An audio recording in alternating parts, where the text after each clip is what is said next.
Okay. Hello to everybody. Thanks for joining this webinar. It's time to start. And I will immediately share my screen. Okay, I hope you see it now. Okay? Yes. Good. So welcome to this webinar organized by the European project Co-UDlabs. It's about routine uncertainty assessment. And we will show you a new tool developed in this project, which is the Urban Drainage Metrology Toolbox. The presentations and examples will be given by myself and Mathieu Lestoureau from INSA Lyon and François Clemens-Meyer from NTNU and Skills in Motion. I also want to thank first Gray for having provided the logistics and the organization for the webinar. And before we really start the content of the webinar, I will give the floor to Elodie for the next slide. Thank you. Quick announcement. Thank you.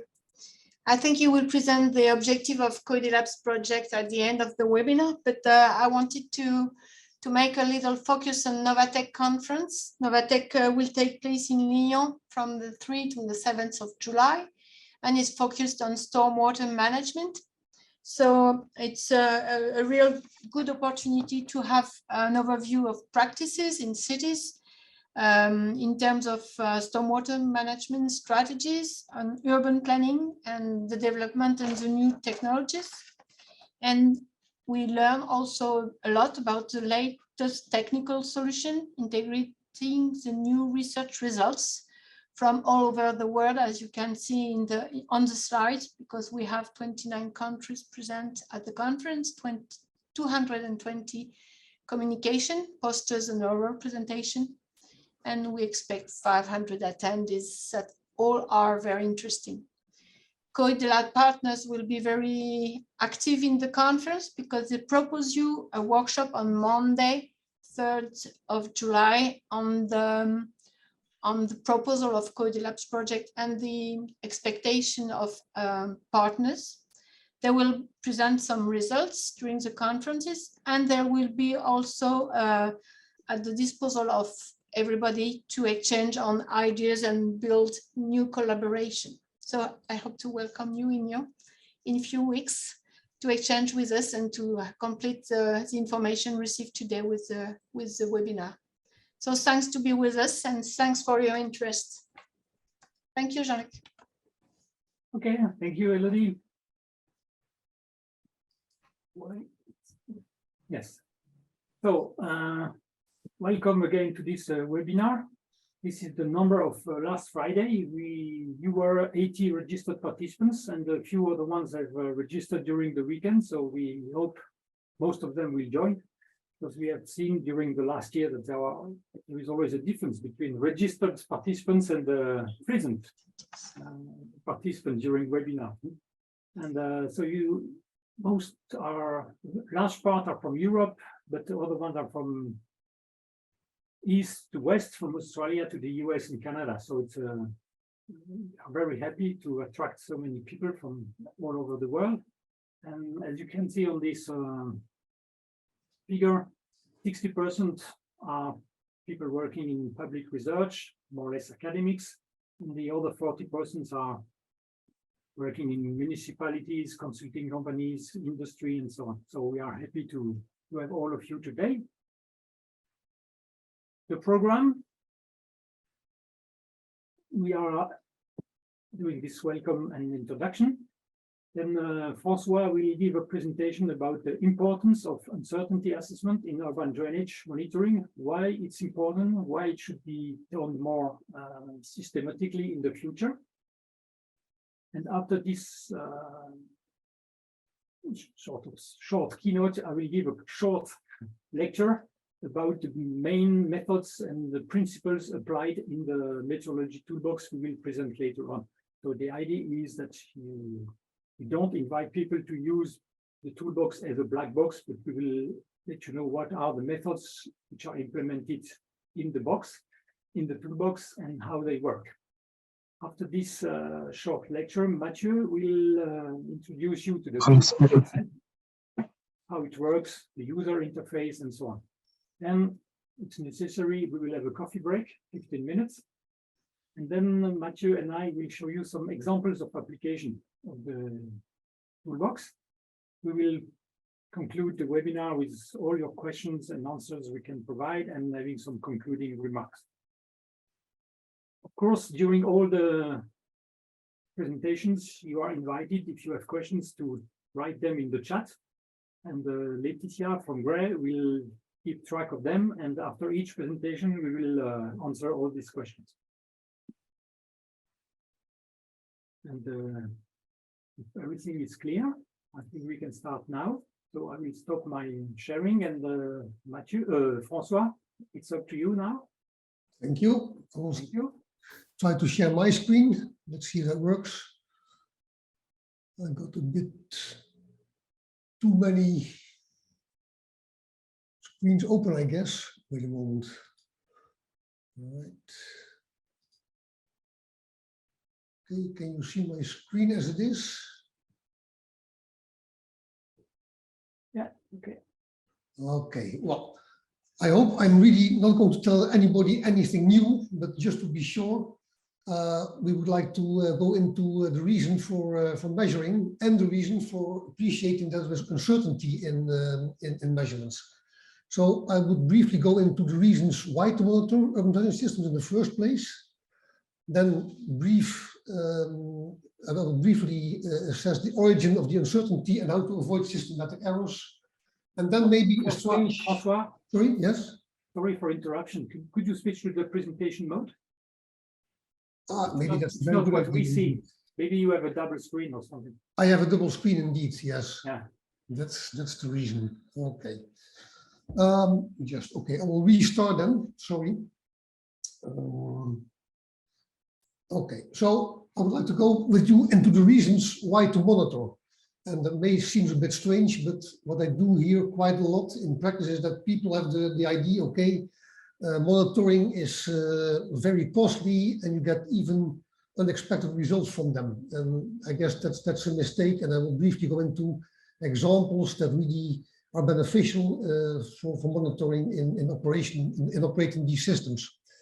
Then, of course, it is important to appreciate the origin of uncertainties and not to confuse them with systematic errors. So I'll briefly go into that as well. Then I will briefly try to convince you all that uncertainty assessment is a good friend. You can actually benefit from it. And then I will end with some concluding remarks. Well, why monitoring urban drainage systems? Well, there are various reasons. If you go into the main functionalities that we have in urban drainage systems, that is to avoid environmental damage and to avoid flooding. And what you really would like to do is to check if the actual performance of an existing system is still in line with the design performance. So you will need to assess the hydraulics and water quality aspects of it. Apart from that, when you operate the system, you normally also use measurements, very basic things like pump operation and some are more advanced in real-time control where you set valves and we at certain different levels. And of course, you would like to also monitor the impact on the environment to avoid damage as much as possible. And very well known by most people, of course, is to assess the technical conditions in which mainly CCTV inspection is being applied. Well, if you go into to assess the actual performance, again, what is normally done, you look at the behavior of your system, and to that end, normally hydrodynamic models are being applied so that you can assess, okay, do I have flooding under certain loads, and do I have CSO events, for instance. But in many cases, these models are being applied without any validation to the real world. And that always reminds me of the comparison between a menu in a restaurant. The menu is usually not eatable.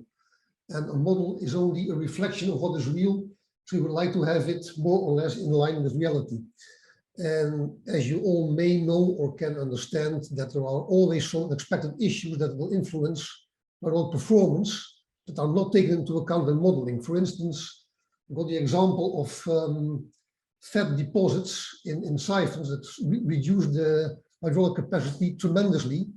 Another well-known example you see in this picture here, that is corrosion that has increased the hydraulic roughness a lot, by a factor of 10 in this case. And normally when you put these things in your model, you don't take into account this kind of things happening, let alone what we see here in the picture on the left, that you got root intrusion almost blocking the pipe completely. If you don't take these things into account, your model is not reflecting the real world, and you can only assess them by measuring what is happening in the actual world.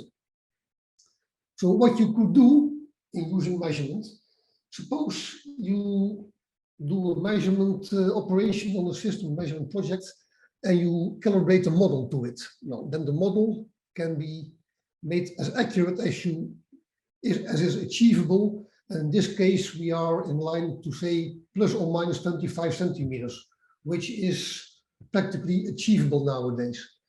So you can use this model as a kind of digital twin for the same system. And let's say after a few years, you measure again and you try to calibrate the model again. And then in such a case, suppose you got root intrusion being developed in the meanwhile, you can see strong deviations. So then you know that your system is no longer in line with the original design, and you can try to track down the location and maybe clean it out.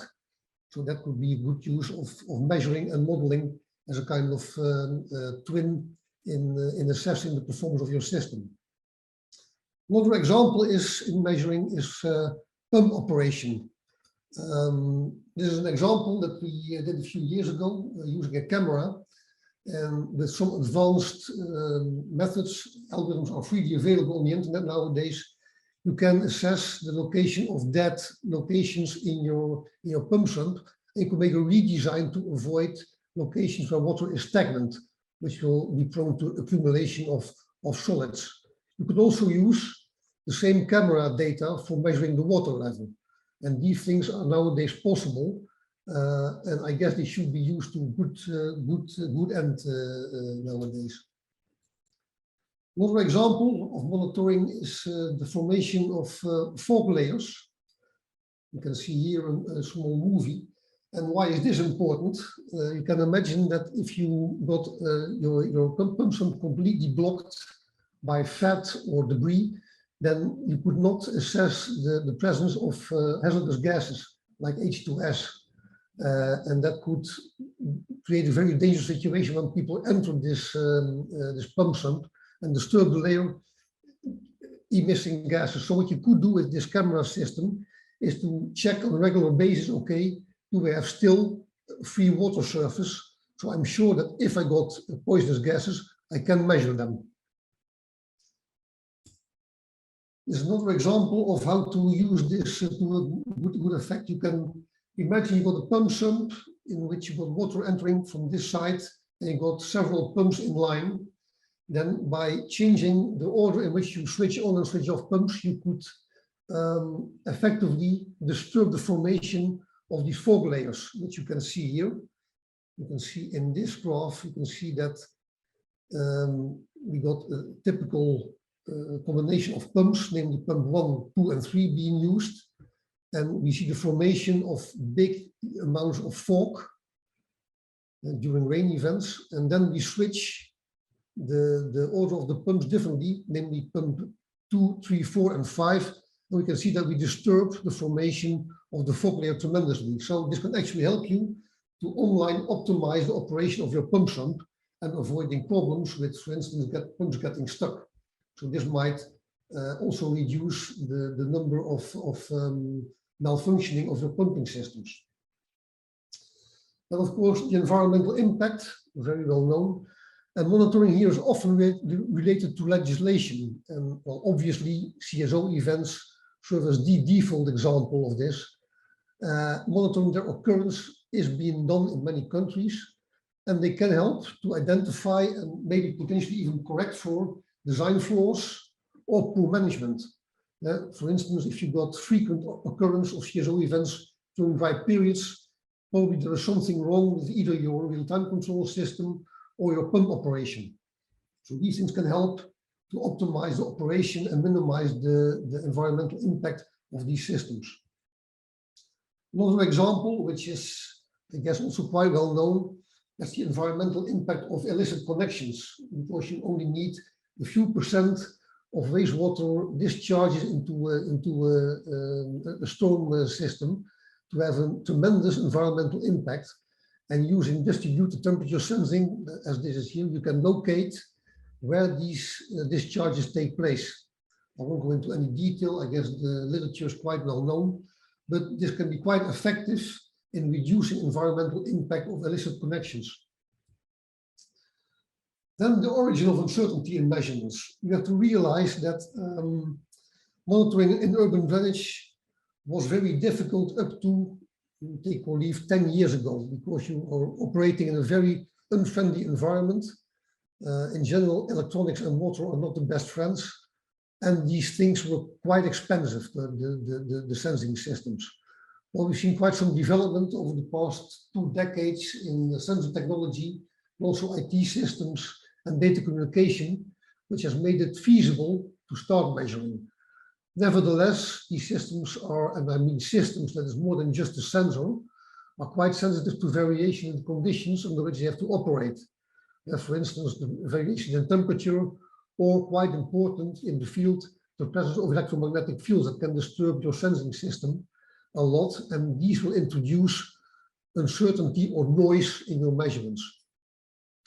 But please don't confuse this with the systematic errors in measurements that can be made. I have some very nice examples here.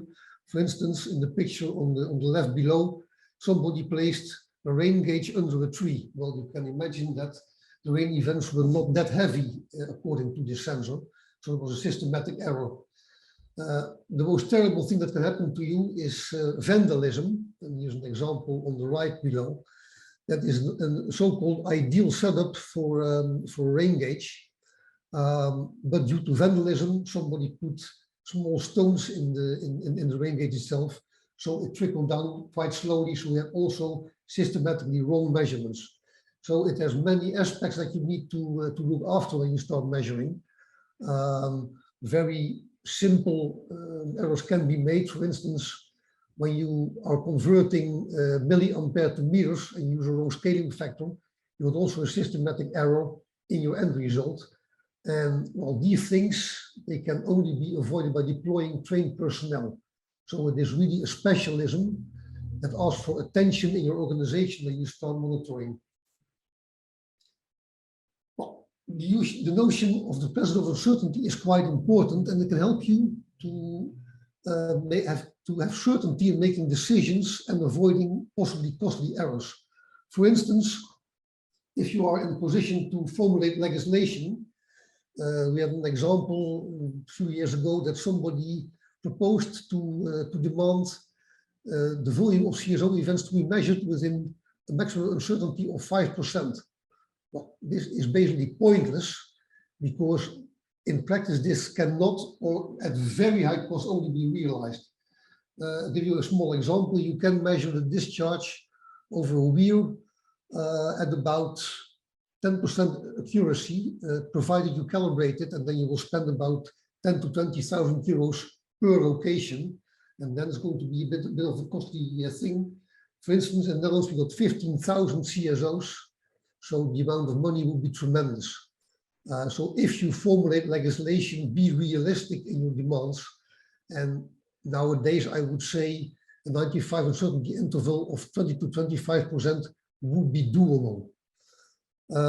Again, referring to legislation, if you are setting norms, try to formulate them in such a manner that if somebody is trespassing, that you are quite certain that he was actually indeed trespassing.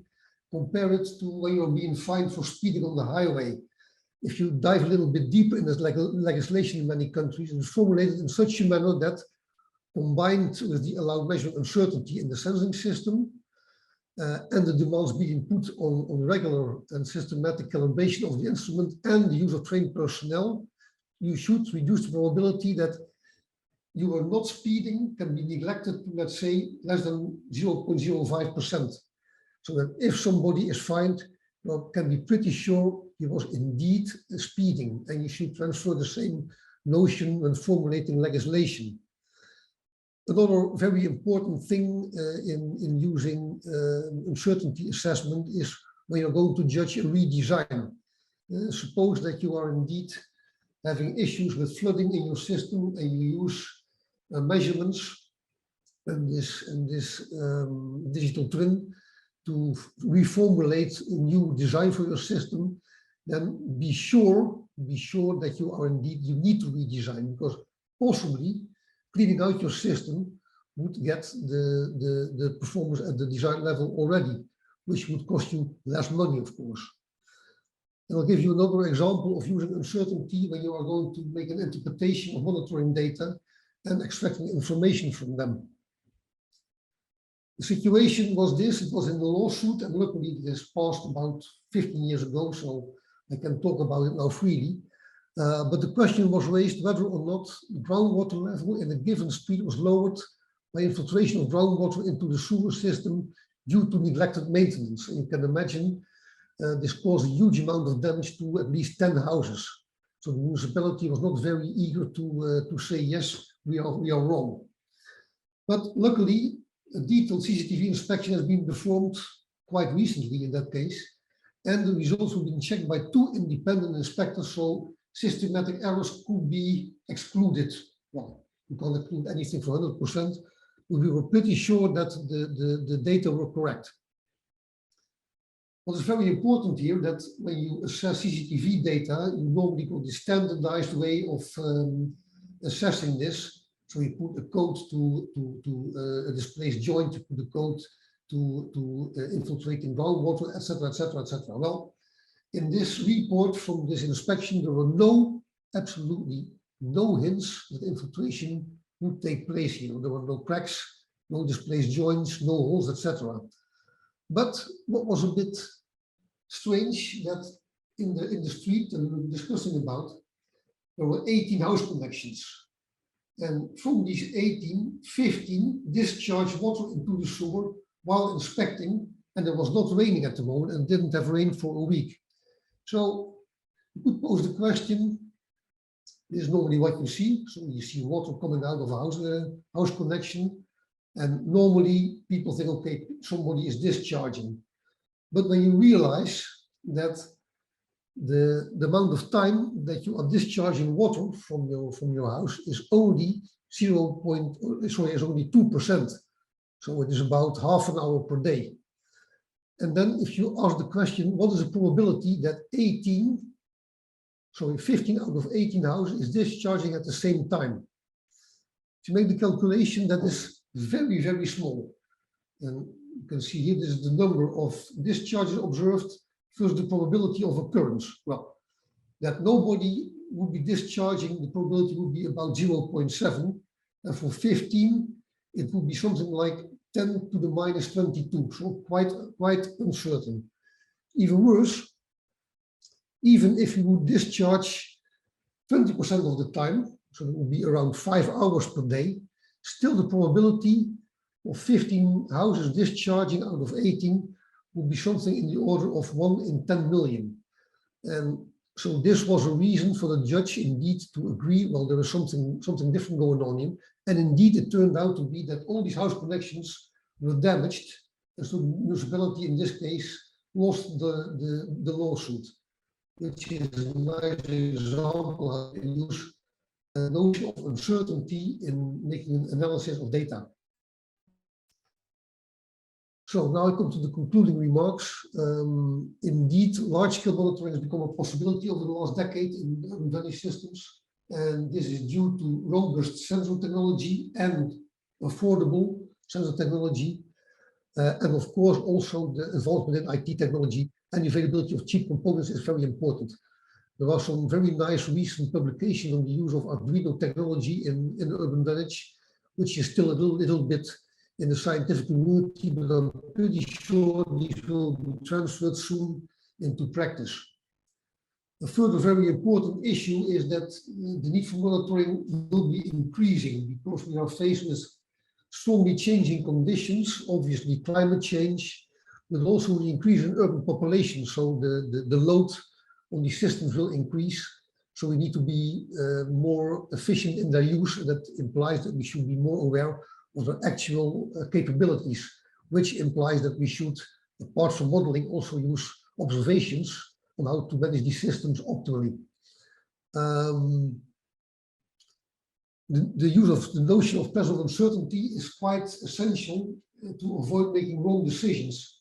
As I made these examples in legislation, if you accuse somebody of mismanagement, you need to be quite certain that you're right. And that implies that you need to formulate your norms in such a manner that they are really accounting for the uncertainty in your observations. A very important thing to realize is that starting a monitoring project is not something that is easily done. What we see many times is that people simply buy some sensors, put them in the system and start measuring, but then they overlook the specialistic knowledge that you need. And of course, it takes a lot of time because if you want to have proper monitoring results, I'm pretty sure Mathieu and Jean-Luc will go into that.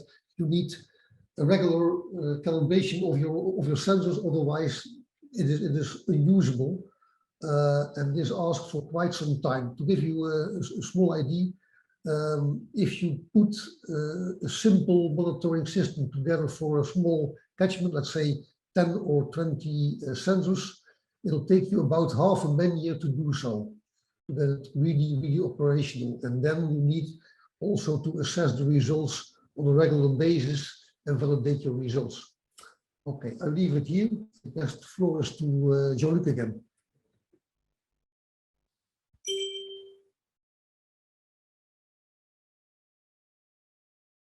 Thank you, François. I need to stop sharing, I guess. Do you have any question for François? Comments? Sharing your own experience?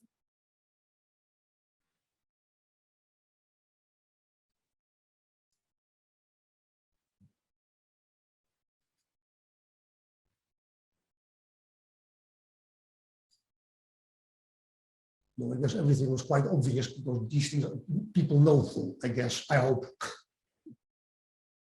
Okay, thank you. But you will have other opportunities later before the end of the webinar to ask questions or comment again. So in this case, we will move to the next part,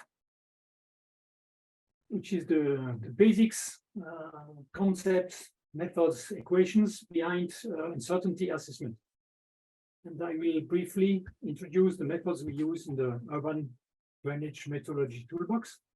The toolbox, the main aim is to make the calculations I will explain now easy and transparent for the users. So you don't need to develop your own code to reinvent the wheel, but the idea is to make available a tool where the calculations and the methods I will explain now are immediately usable by the practitioners, by the academics, by everyone who wants to use the toolbox. So switch now to my other presentation.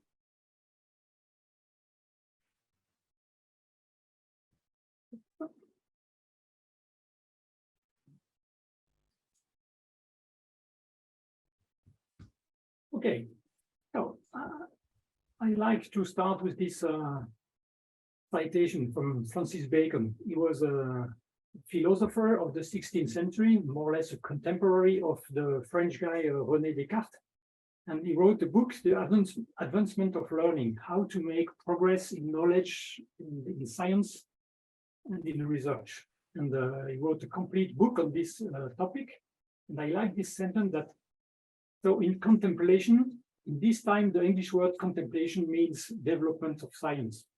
So in contemplation, if we begin with certainties, we shall end in doubts. But if we begin with doubts and are patient with them, we shall end in certainties. I think it's a key sentence for metrology, not only in urban drainage, but also in urban drainage, that if we start by trusting too fast in our data, we will have some problems at the end. And the idea is to question all aspects of our data acquisition. And this is why we need to work on sensor calibration systematically. We should do data validation and so on. And one of these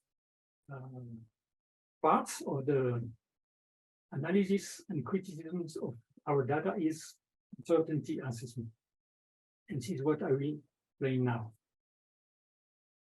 Of course, this presentation is very short, so I invite you warmly to look at this book we published 2 years ago.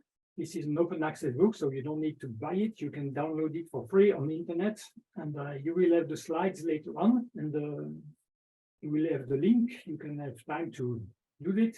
And the chapter 8 is fully devoted to uncertainty assessment. So my presentation now is a very short summary of this chapter.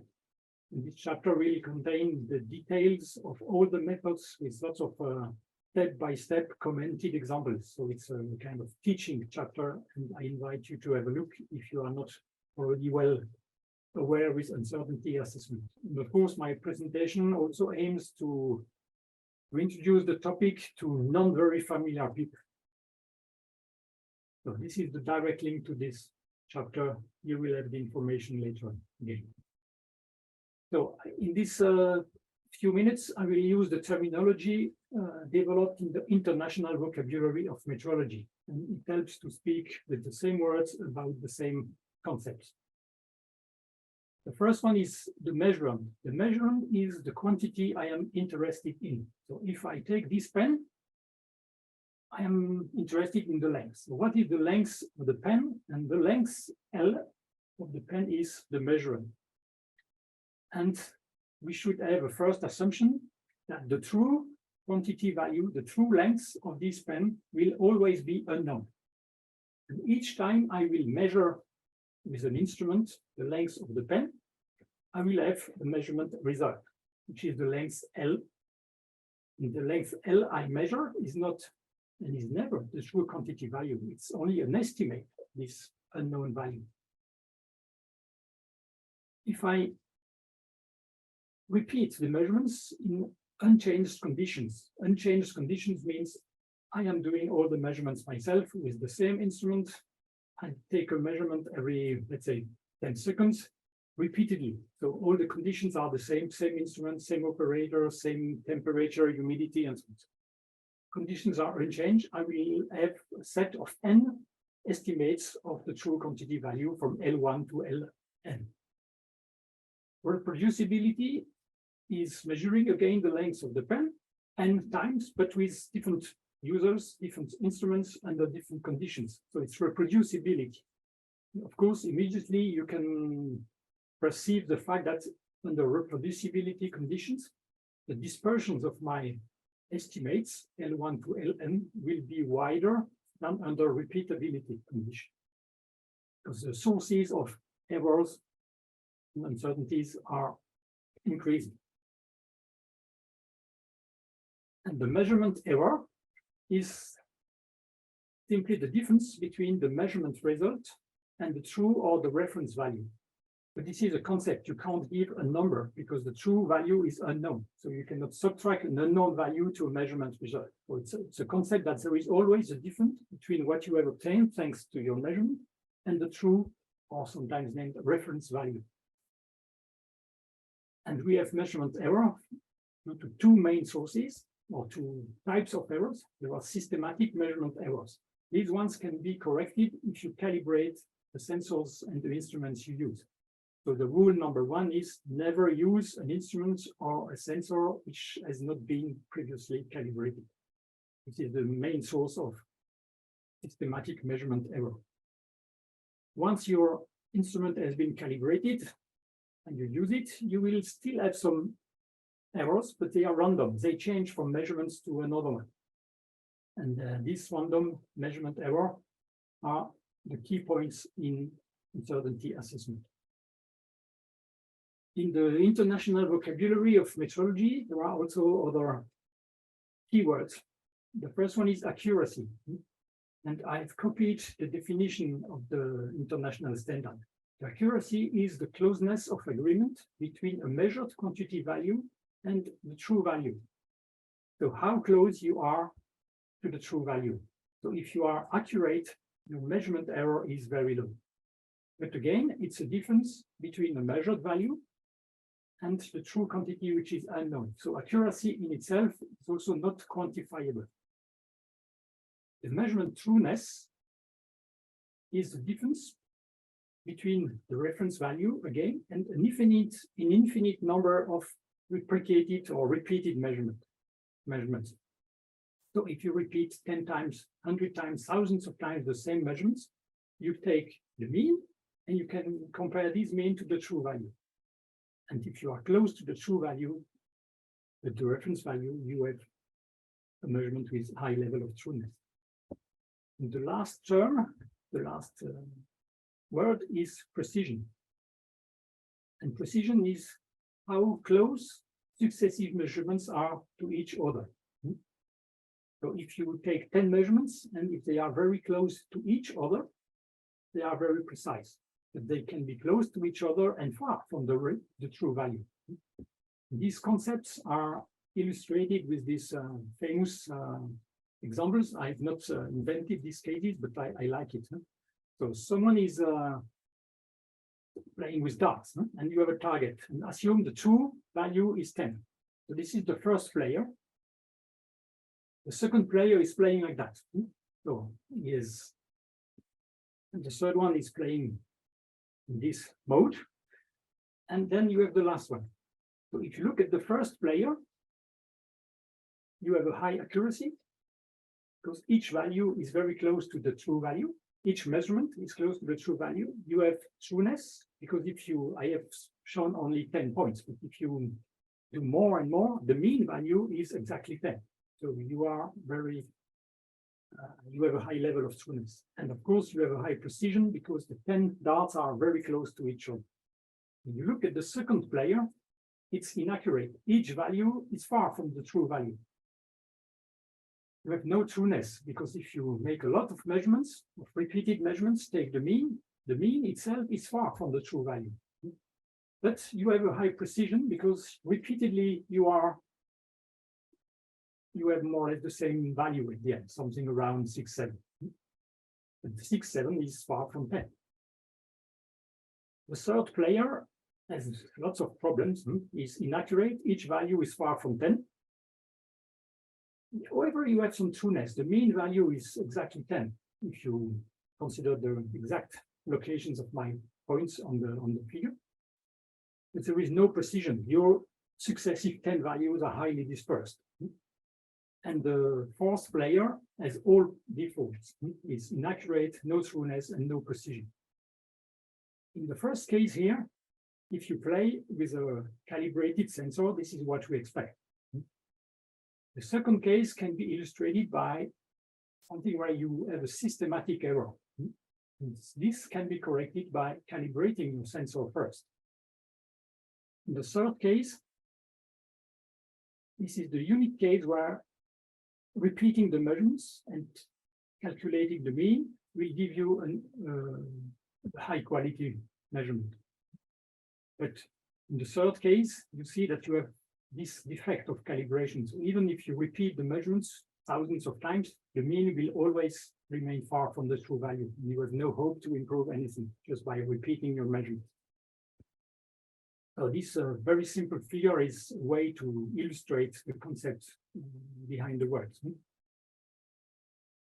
And finally, we reached the interesting topic of the day, the measurement uncertainty.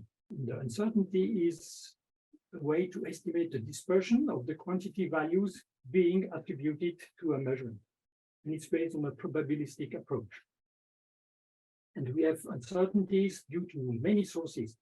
The sensors are not perfect. The sites, in particular sewer systems, we use them are not very easy for measurements. The users are a very high and frequent source of errors.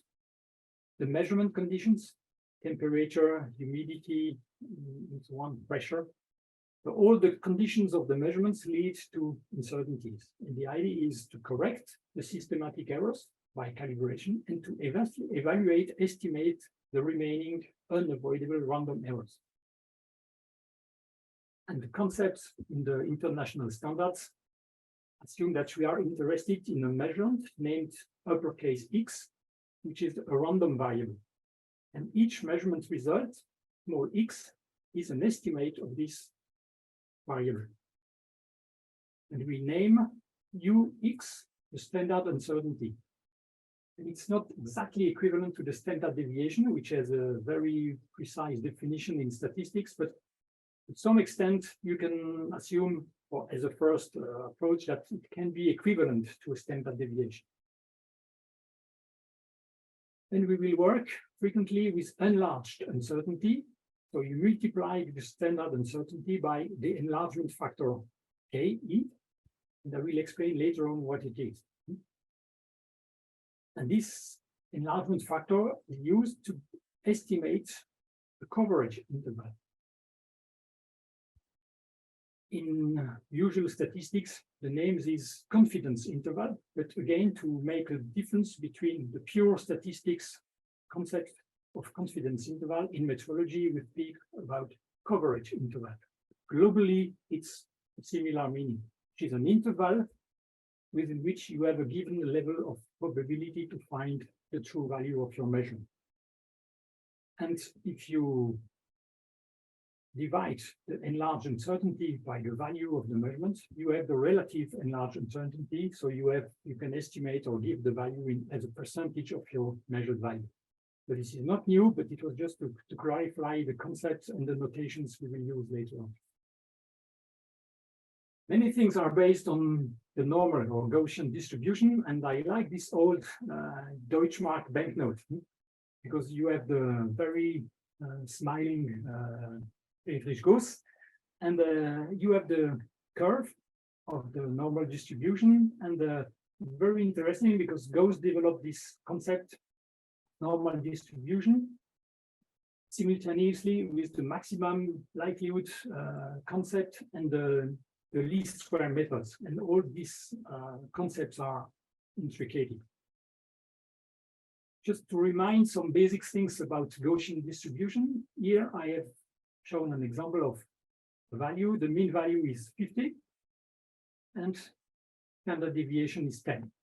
So usually the distribution is, not usually, the normal distribution is centered on the mean value, and you can calculate how many values you have if you consider plus minus 1 standard deviation. Here the standard deviation was set to 10, so 50 plus minus 10, so from 40 to 60. In this case, I have a given percentage of the values. If I have twice the standard deviation, I have another percentage, and this is found in textbooks. So in plus minus 1 standard deviation, you have 68% of the value. Plus minus 2, you have 95.5. And if you want exactly 95, enlargement factor is 1.96 if you have a normal distribution. Sometimes in sensor calibration or sensor verification, we can use also 3 times, which includes more than 99% of the value, to reject only very extreme outliers. And this normal distribution play a key role in uncertainty assessment. If you want to go further in details, these are the standards where the following slides are based on. It's the international standard on uncertainty assessment. I will start with the type B method because type A is just repeating measurements. So it's something you can do in a very simple way, and I will not explain more than necessary the type A method. But type B is usually named also the law of propagation of uncertainty. And the final result, outcome of this type B method is my measurement is given as a most likely true value plus minus the enlarged uncertainty. And if we apply 196 for the enlargement factor, we can calculate a 95% coverage interval. In the standards, it is also indicated that if you don't want to use 196, 2 is also accepted as an approximation for a 95% coverage interval. The second method I will explain briefly is the Monte Carlo method. which is the reference method according to the international standards. In this case, the result is a little bit different. It's again the mean value and also a 95% coverage interval. But the difference is that this interval is not necessarily centered around the mean value. In this case, type B, it's plus minus. So the mean value is exactly in the middle of your confidence of your coverage interval. In the Monte Carlo method, you can have non-symmetric distribution. So let's go first with the type B method. The type B is used when your measurement is estimated from other measured quantities. So let's assume I have an interest in the measurement Y calculated from x1 to xn values. This function f represents the measurement process. How do I get and obtain my measured value? And for each quantity xk, I need to know its standard uncertainty. Standard uncertainty can be obtained from calibration, experiments, literature, expertise. Of course, when you go from the left to the right, the quality is decreasing unavoidably. So the best is always to calibrate your sensors, but some sensors cannot be properly calibrated. So you can have some experiments, comparisons, some tests. You can use some information given in literature and so on. Once you have this function f, all the values of the xk and their standard uncertainties, then you can apply the method. The principle is illustrated like that. I am interested in how y is varying according to xk. And if I do not know perfectly my value of xk, this uncertainty in xk will generate an uncertainty in y. And same uncertainty in xk will generate another uncertainty in y, a different one, because the slope is not the same. And in this case, dy or delta y is exactly equal to the uncertainty in xk multiplied by the slope. And the slope is the third derivative of your function f according to xk. So this is to very quickly and visually explain the principle behind the type B method. So imagine you have all the information, as I mentioned before. Then we calculate the square of the uncertainty of y. It's the sum of all the squares of the previous contributions of each xk quantity. If all your xk quantities are independent from each other and are not correlated, this is the end of the story. Everything is written on this slide. It may happen, however, that you have some correlation between some xk in these equations. If this happens, you have to account for the correlation between the quantities, and you have to add this second part of the equation with the orange arrow as to illustrate it. A point very important, I illustrate it after the coffee break, that this x1 to xn shall be independent quantity as much as possible to avoid this correlation. And this is why the function f is usually not the final equation we find in textbooks for calculating discharges, infiltration, or anything you are interested in. But you should rewrite your equation f in such a way that it represents the measurement process itself. In other words, you should avoid intermediate quantities, because if you calculate intermediate quantities and use them in your function f, you will introduce correlation between these values, and you will add complexity in your calculation. So as much as possible, reformulate the equation in such a way that all your quantities are independent. And in this case, you will have only the blue part of the equation. This law of propagation of uncertainties can be used if your distributions are symmetric, if they are normal or close to normal distributions. Close to normal is a very fuzzy concept. A uniform distribution is in many cases also acceptable. And you have also to consider that first order approximation are acceptable. It is a little bit more difficult to check. And the covariance or the correlation is very important. So you should always devote time to detect if there is only possible correlation between your quantities, xk, and if yes, to assess them. It may have very significant consequences. Some years ago, I did some uncertainty assessment for discharge measurements made by the water department of Greater Lyon. And it was a little bit too complicated for them to take this into account. So they neglected the covariance, and they overestimated by more than 300% the true uncertainty. So it's very important that you pay attention to this possible correlation between quantities. To illustrate the method with a very simple example, I will use it later on in the demo of the toolbox. Let's consider a rectangular channel width B, water depth H, and imagine that I have a flow velocity sensor to measure the flow velocity through the section. So in this case, 1.5 meter for the width, 0.62 meter for the water level, and 38 meter per second. 0.38 meter per second for the water velocity. Equation is easy. It's the section times the velocity, so it's BH times U.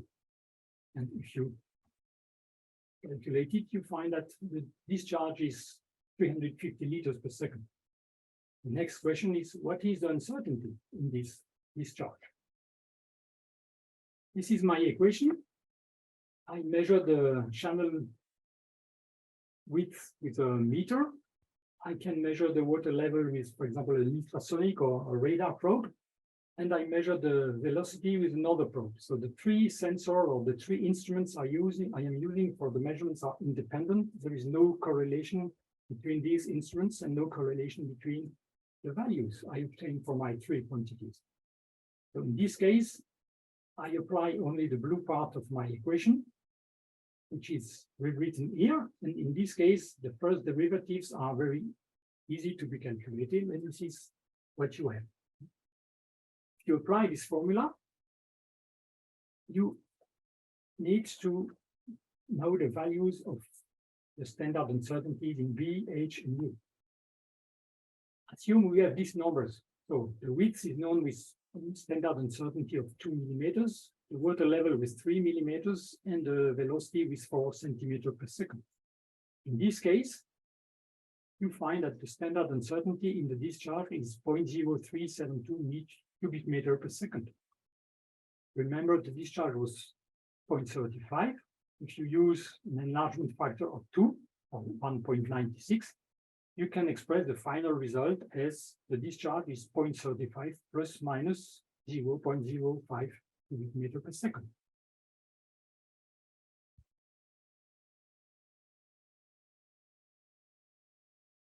And now we will compare with the Monte Carlo method. The Monte Carlo methods simulate n times the measurement process. And you create artificial samples of all your quantities xk. And once you have all your samples of all your quantities, you calculate n times the value of you are interested in, for example, the discharge. You calculate the mean value and the shortest coverage interval containing 95% of the value. To illustrate this concept, you create your samples, as shown on the left. With all these samples, you take the value of x1, x2 to xn, calculate the value of y, and this is one point in this curve. And then you continue repeatedly for m repetitions. If I show it in a different ways, for my quantity x1, x2 to xn, I have the first quantity, and I calculate the first output y1. I repeat it for y2, and I continue until I have simulated m times the same quantity. Of course, you should decide which distribution you use for each xk. You can use normal distribution. If it's based on measurements, it's usually what we apply.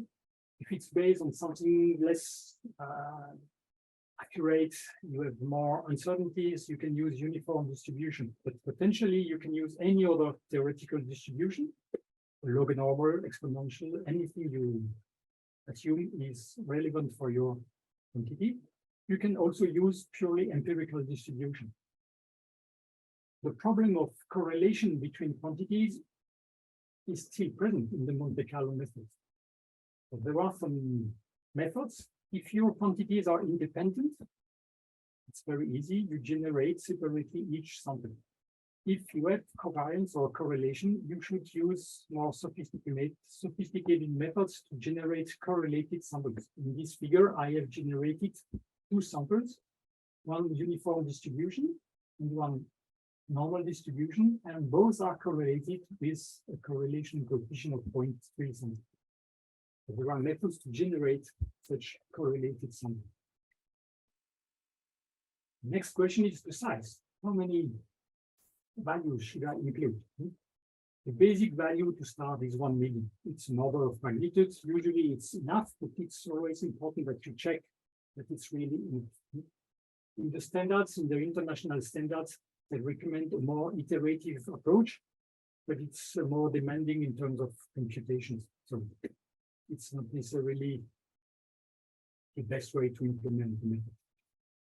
And why do we need so many values? Typically, if you want to have a convergence of the mean value, hundreds to thousands of calculations are enough, and your mean value will be more or less stabilized. If you are interested in the standard deviation of your distribution, you need thousands to hundreds of thousands of values. But in the case of the Monte Carlo method, we are interested in individual boundaries of the coverage interval. And to have the stability of these two values, we need a higher number of values in our samples. So we need to have 10,000 up to 1 million, sometimes more. And it's due to this problem that we need a high number of values in our sample. This is how you can generate it with MATLAB. I will not enter into the details now, but I made it for you. So I have generated, for example, 1 million of values of the channel width. So it's the mean value is 0.1 meter. The standard deviation is 2 millimeters. And this is the first 20 values I have created among 1 million. So they are put in a completely random order. And once I have 1 million values of the width of the water level and of the flow, I can calculate 1 million times the value of my discharge. And this is the result. And the results give a mean value of 0.35, which is exactly what we found before. The standard deviation gives again what we calculated with the type P method as the standard uncertainty. So in this case, Monte Carlo and type B delivers more or less the same results. Now we need to find the coverage interval. So we are looking for the minimum or the shortest 95% coverage interval. So we start with the lowest value here, and we look for the second extremity of the interval containing 95% of the value. So if I have 1 million, I am looking for an interval containing 950,000 values. Then I shift from value to value until I reach the end of my distribution. So I have a number of intervals. I calculate the length of each of them, and I select the interval with the shortest length among all of them. And I found this value. That's with a 95% probability, the coverage interval is 0.28 to 0.40, let's say, cubic meter per second. So if you compare at the end, this is a reminder of what we found with the type B method, and this is what we find with the Monte Carlo method. You have very similar results. They are not exactly the same. One of the reasons is each time I generate 1 million of values, each time is a little bit different. In the textbooks or in the book I mentioned before, you can find the details of how to compare Monte Carlo and type B methods. So these two methods are implemented in the toolbox, and I will show you later on how we can do these calculations by using the toolbox. Type B or Monte Carlo, just to remind again what I said, the reference method is Monte Carlo, but it's more demanding in terms of calculation. So if for a given application, you can demonstrate that in your range of measurements, the type B method is applicable and not significantly different from the Monte Carlo method, you can apply systematically the type B method. In case you have differences, apply the Monte Carlo method. This is the main conclusion. And just to finish this short lecture about an example that we made some years ago, it's an egg-shaped sewer of 2 meter depth, of 8, sorry, in Lyon. We are measuring the water level. We measure the the wet section. The uncertainty in the water level is 5 millimeter, 0.1 meter per second for the velocity, and we are interested in measuring the uncertainty in the section for a given water level. So we asked a land surveyor to go in the sewer to make a detailed measurement of the points in the sections. And this is the third order polynomial functions we can use to estimate the section from the water level. And when you have this type of equation, you can, for a given dominant, calculate the discharge, this is the blue line, and the 95% coverage interval around this line. And in this example, we can also calculate the total volume and its uncertainty. And you can observe in this case that the uncertainty in the total volume based on the variograph method, which is also implemented in the toolbox, it's 9%. And from this type of calculation, you can propagate your uncertainties from your raw measurements to the final quantities you are interested in, for example, volumes. If you include concentrations, you can calculate the fluxes of pollutants, their uncertainties, the masses you have discharged into the river or by a CSO or entering a treatment plant. So you can propagate all your uncertainties from your very early measurements to the last quantities you are interested in.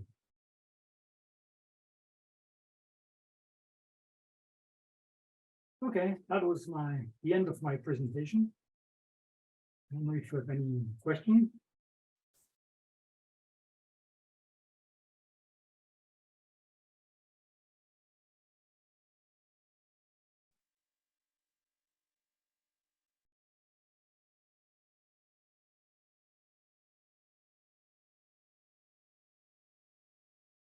Okay, if you have no questions and no comment,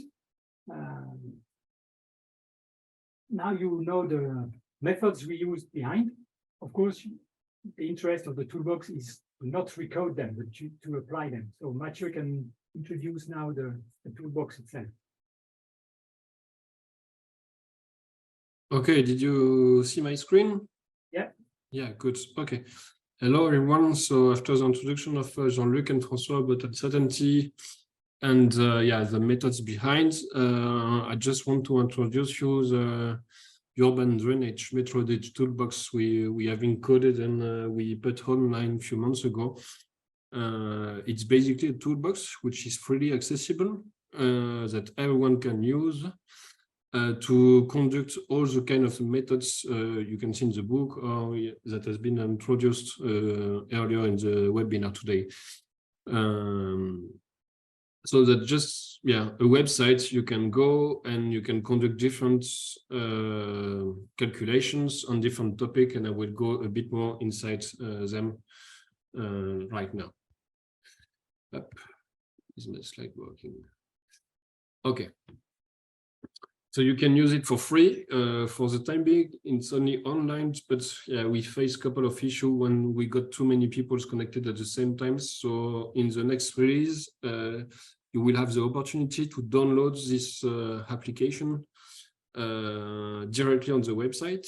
That means that you can install it on your computer. Just to know that this web app is mainly based on MATLAB codes, but you don't need to have MATLAB to use it. So there is no issue or no software to buy or something like that. And then you can run it whenever you are, wherever you are, even if you don't have any connection to the internet. The address is on co-UDlabs.alisonn.com. You have the link here, and I will share the presentation to you later on, so you can just click on this tool. On the website, you can find as well the user manual. That means that we wrote a user manual in English for the time being. And you can as well download training file. I mean, we give you all the data and all the file we use in the manuals in order for you to try to use and to get used to this web app. And you can find the same result and be sure, you are using in the proper manner. And there will be an offline version soon that you can download, and it will be exactly the same. For the moment, this web app is in English, French, or Spanish, but we can maybe add some other languages if needed in the near future. Both versions, I mean the online and the offline version, will be regularly updated with new methods, new exports, and this will be completely transparent. That means that every time there will be a release, it will be updated on the website, and you will have the same interface, but this would be the new version running on. There is no installation to do or something like that. This would be, unless for the offline version of first. The only thing is that we are working with quite common CSV file. That's the only file which are required to use this web app. And we give the template, and you got samples of those kind of file in the user manual and the training file you can download. Another things I didn't put in the main point, but is that we comply with the RGPD. I don't know exactly the name in English, but the things about data privacy and protection. That means that you upload file, you download the result, but we don't store anything online. We don't have any backup, so there is no issue with that, unless you lost the result of the output, but this will be on your hands and not on our hands. And if you have any comments, remarks, or suggestions, you just have to send them to this email address. So it's Urban Drainage Metrology Toolbox @gmail.com. You can as well find this email address on the web app itself.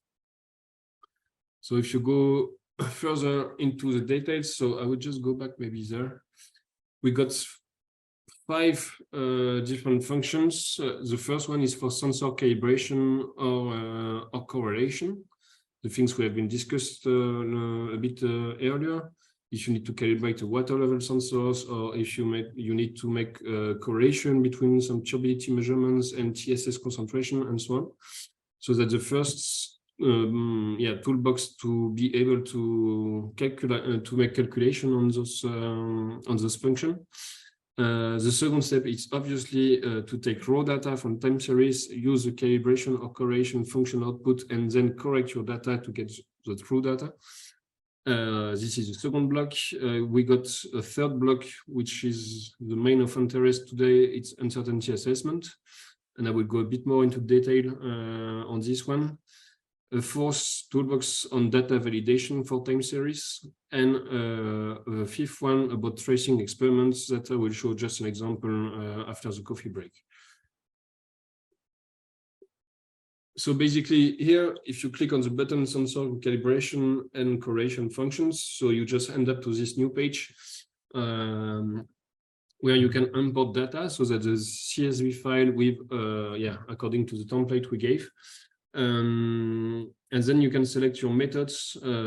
It's either calibration or correlations, and you can select different mathematical methods like ordinary least square or the weighted version, Williamson, if you want to take into account uncertainty on both variables, a partial least square regression if you are using spectrophotometers, power functions, or any kind of other function you have to upload.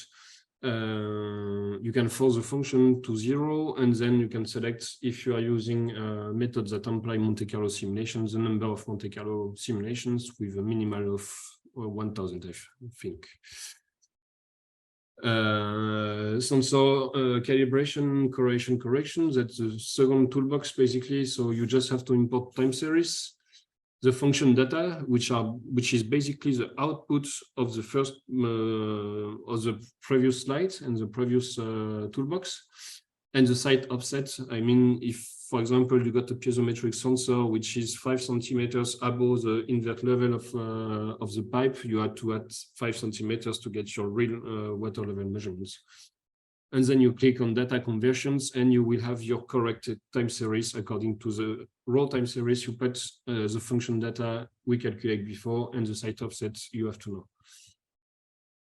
If we go slightly further to uncertainty assessment, so Jean-Luc introduced you different kind of methods, the type A, type B, the propagation of uncertainty according to Monte Carlo simulations, and the uncertainty on accumulated value. And the same things here, you can select your confidence interval, it could be 95 or 91%. And then depending of which type of uncertainty you want to assess, you've got different function for importing different button to import data, like repeated measurements for type A, time varying quantities or constant quantities for time B, and the equation, of course, and the correlation matrix. And if you are using Monte Carlo simulations, you need the distribution, which kind of distribution you have. And if you want to apply uncertainty on cumulated value, for example, the accumulated volume of a rain events, you have to upload your time series. Same things, we got examples and training file in the manuals you can download, basically. Data validation, which is a bit further from the topic we are discussing today. Same things, you can import time series and different thresholds according to the test you want to do. I mean, by tests, we got for the time being 8 different tests, like physical range. I mean, the temperature of water in seawater cannot be lower than 0 degrees, otherwise it would be ice, or higher than 100 degrees, otherwise it would be gas. So the same kind of things, measured range of your sensor, the expert range, that means that you assume that the temperature should be between, I would say, 10 to 25 degrees or something like that.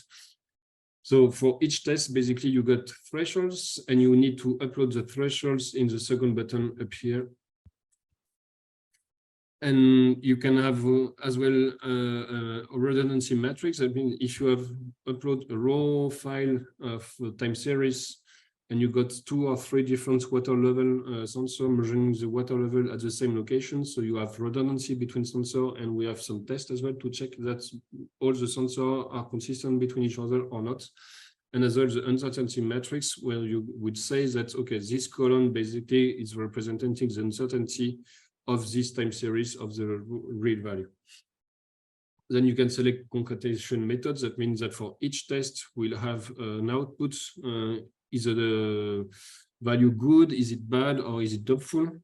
And you can concatenate according to each test for each data point. If you want to take the worst grade, the mean grade, or the median grade, and then you can just download all the results you want.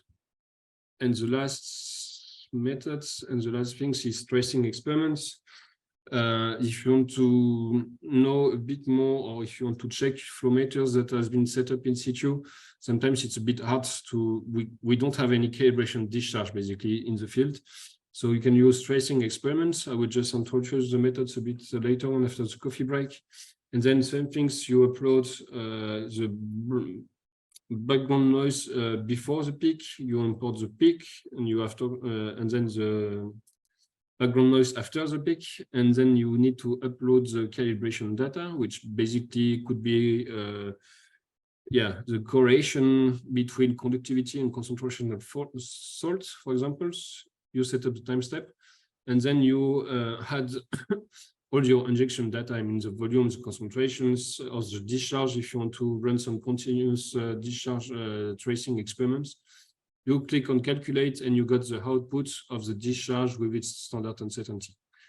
So that's basically all I want to say today, because yeah, it's a very wide applications. I cannot go into the detail of each calculation, but we will go a bit later on after the coffee break.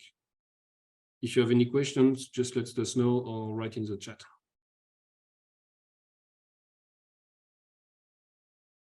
Okay, thank you, Mathieu, for this quick overview. And of course, after the coffee break, we will focus on uncertainty assessment. But the idea was to give you a general view of the toolbox and invite you to check other functionalities if you are interested. Any question at the moment?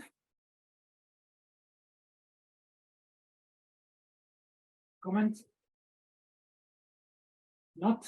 It was quite dense since the beginning, so we suggest that you go for a coffee break, and it's on my clock, it's 21, so I suggest we will restart at 35. So enjoy the coffee break and see you again in 14 minutes. Thank you. See you again very soon. Okay. Welcome back to the webinar. Now we will show you some examples of application, more or less step by step. And I will start with the first one, the one I have already presented, so you are familiar with it. So this is the rectangular channel, what we have obtained with the type B and with the Monte Carlo method. And if I want to do these calculations with the toolbox, I will need input files, which are CSV files, as Mathieu just mentioned before. And for the type B method, we will need 4 files. The first one is what we name the Z file. The Z file contains the quantities varying with time, typically water level, flow velocity, pH, turbidity, any quantity which change from minute to minute, from hour to hour. And in another file named A, the A file contains the constant quantities. For example, the channel width, the pipe diameter, the surface, the wall roughness, anything which is not changing during the time of your measurement. Then we need a file containing the equation representing the monitoring process. So the equation f of x1, xn to xn. And we will need xk and u to xk for all values in Z and A files. And the last file we need for the type A method is a correlation file, the correlation matrix of your quantities xk. If I switch to these files to show you how they are organized. In the case of the rectangular channel, what is changing with time? It's the water depth, h, and the flow velocity. And the files are formatted like that. You always need to introduce the time, so date and hour, because potentially it's a time series. I will show you later on. And you need to introduce the value of the water level, its standard uncertainty as we used before, the flow velocity, and its standard uncertainty. It is a CSV file containing this information. The constant quantities for the same measurement date are the channel width, so 1.5 meter, and its standard uncertainty 2 millimeters.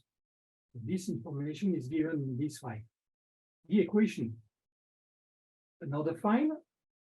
You can write the title as you want. So I like very clear and informative title. So it's equation for rectangular channel. And in the second line, I have written my equation, channel width multiplied by the water level multiplied by the velocity.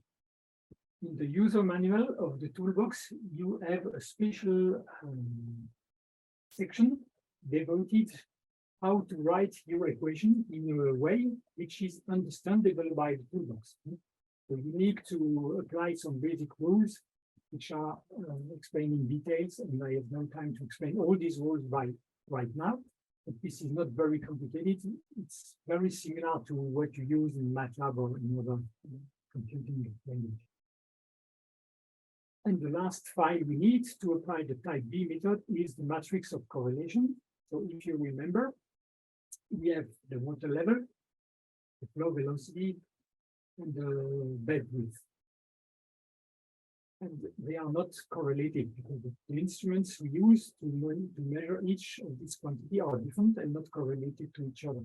So we have only ones on the diagonal of the matrix. The rest is in zeros, which is the most simple case we can have. This correlation matrix is only the diagonal of files.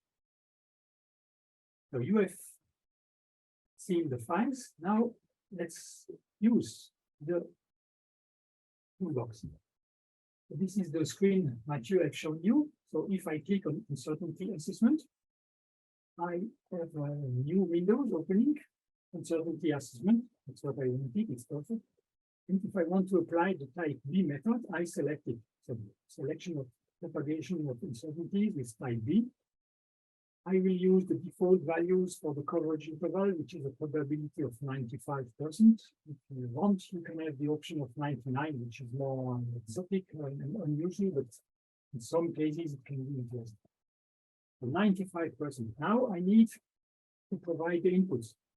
So I need a time varying quantities. With that, I select the file I've shown you before. So it's the varying quantities for my rectangular channel. So each time you click on the file, it's reopened and shown and displayed by the app. So you have the opportunity to check, okay, everything is fine, I've not made an error, it's the right file. You just click OK. Now you go to the next step, quantities which are constant, so the A file. Again, it's displayed for confirmation. I upload similarly the equation, which is displayed again. Sure that's what you want to apply. You confirm, and then the correlation matrix. Same way, we introduce the correlation matrix. And you see what we find. It's displayed for confirmation. Fine. Okay. Now I have introduced all my inputs. There's nothing else to add here. When I look at the bottom of my main window, and I can see calculate. So I click on calculate, where the progress and the final results are displayed. So in this case, I have only one value, water level and velocity. And if you go here in the pointer, you can see that this value is 0.3534, which is the discharge in cubic meter per second. And the boundaries of the 95 coverage interval are displayed just above. So you find again here the 0.33 and below the 0.428 with the same before. Of course, this is a figure you can copy, download it, use it in a report, in a paper, where you want. But most important is you can download the results. So if you download the results, you have a default names for your file, a default directory. But if you want to change the name in the directory, do it. Just say, okay. And the file is recorded automatically. And if you want to open it, you check what you have in this file. And go there. And you will find this information.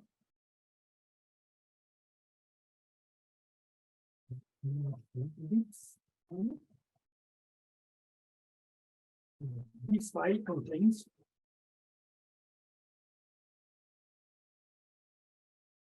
data flow data. This chart you are interested in, standard uncertainty, and the two boundaries of the 95% coverage interval. This information is given, and you can copy it where you want and where you need to continue the propagation of uncertainty in other variables. And this is the end of your calculations to get the final result. So this is how you can apply the toolbox for the type B method. We can do the same for the Monte Carlo method. So if I now and Monte Carlo. I like to provide the same information. So again, the time varying quantities. The constant quantity in my calculations. Inversion. Again.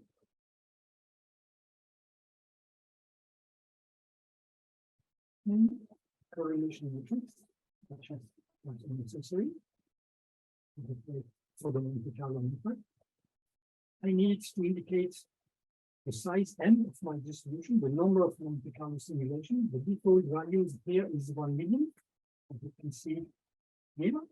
But you can choose more. You can't choose less. It's deliberately made like that to avoid that users are using too small numbers.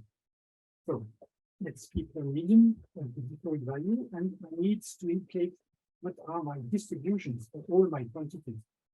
So I need a distribution file. And I will introduce this file here.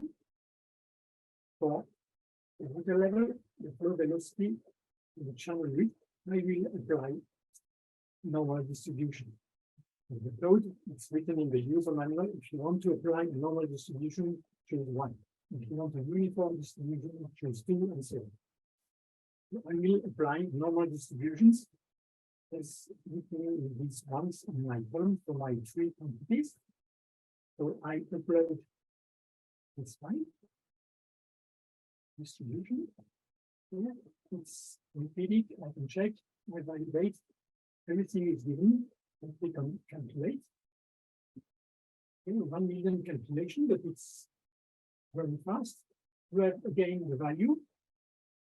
Now calculated with the Monte Carlo simulation, 35, 35 cubic meters per second. The boundaries, the upper boundary and the lower boundary. And again, you can download the results. Yes, I need to check what you are paying.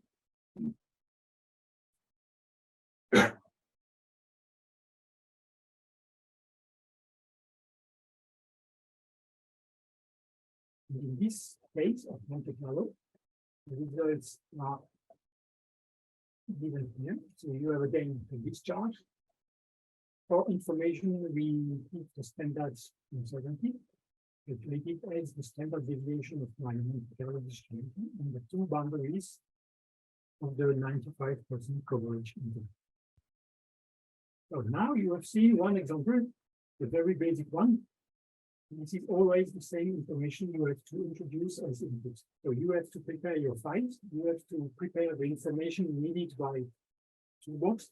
Once the files are ready, just upload, check, validate, and all the calculations are run automatically for you, and you can download the outputs of the calculations and do what you want in further processing these results as you wish for your according to your needs. I have shown you an example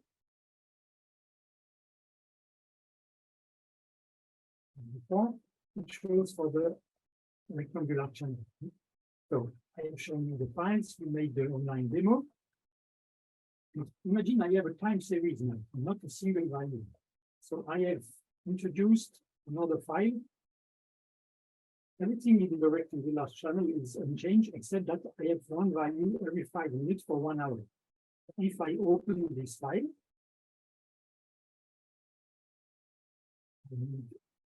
RC2,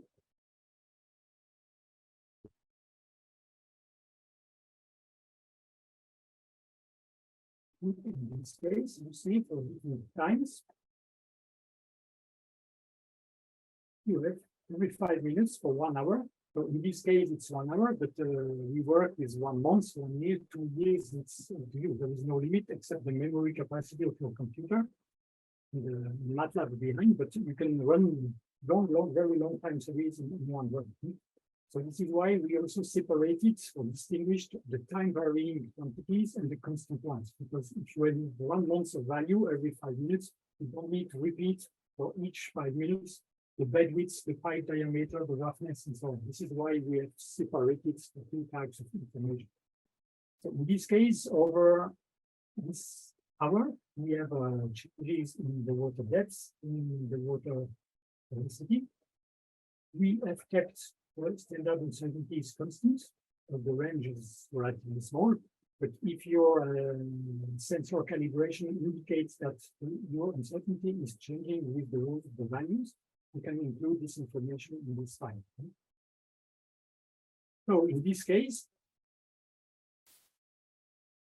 start again, uncertainty.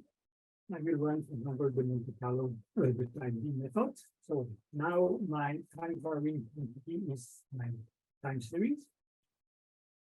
And you have again here the time series. You validate. The constant quantities are unchanged, so I reselect the same one. Oops, the same for equation. Here.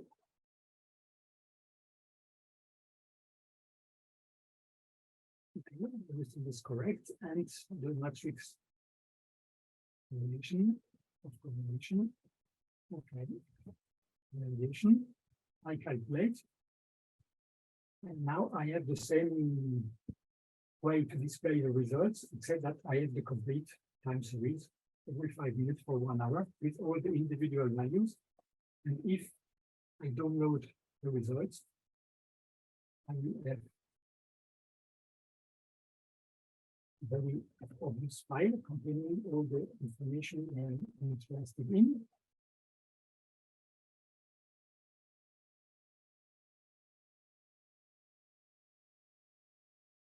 In this case, this is what we have.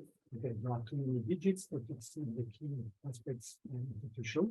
So for each 5 minutes, I have the calculated discharge, its standard uncertainty, and the town boundaries of the 95% coverage intervals for each time step.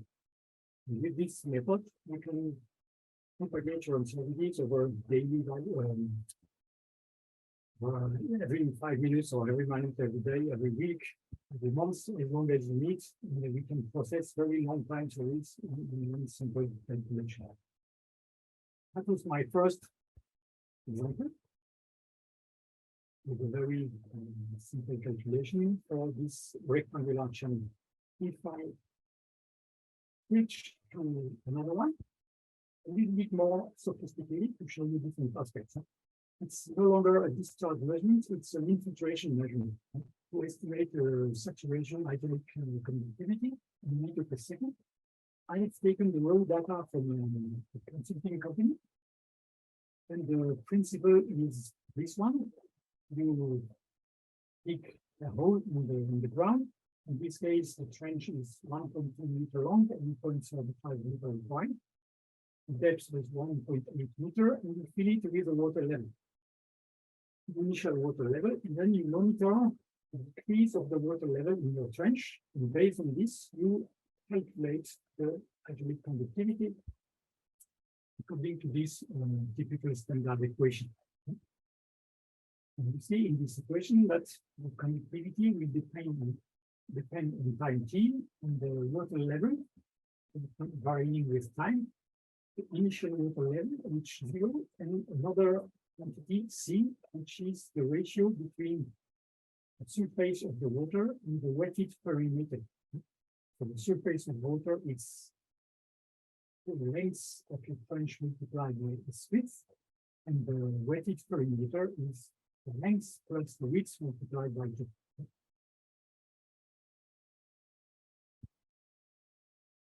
This is the equation which you find in textbooks or in reports when you apply this simple method of infiltration experiment. This is the experimental values I've taken from the consultancy report. So they measure during 1.5 hours. So the time is given here in seconds. You have the water level starting at 0.45 meter. The other quantities are not changing with time. And you have at the end the conductivity for each time step. And the method indicates that the final result is the mean of all the hydraulic conductivity you have calculated. In my application, I will consider this as a time series. as I have just illustrated before. But this is I have C, which is there and there and there.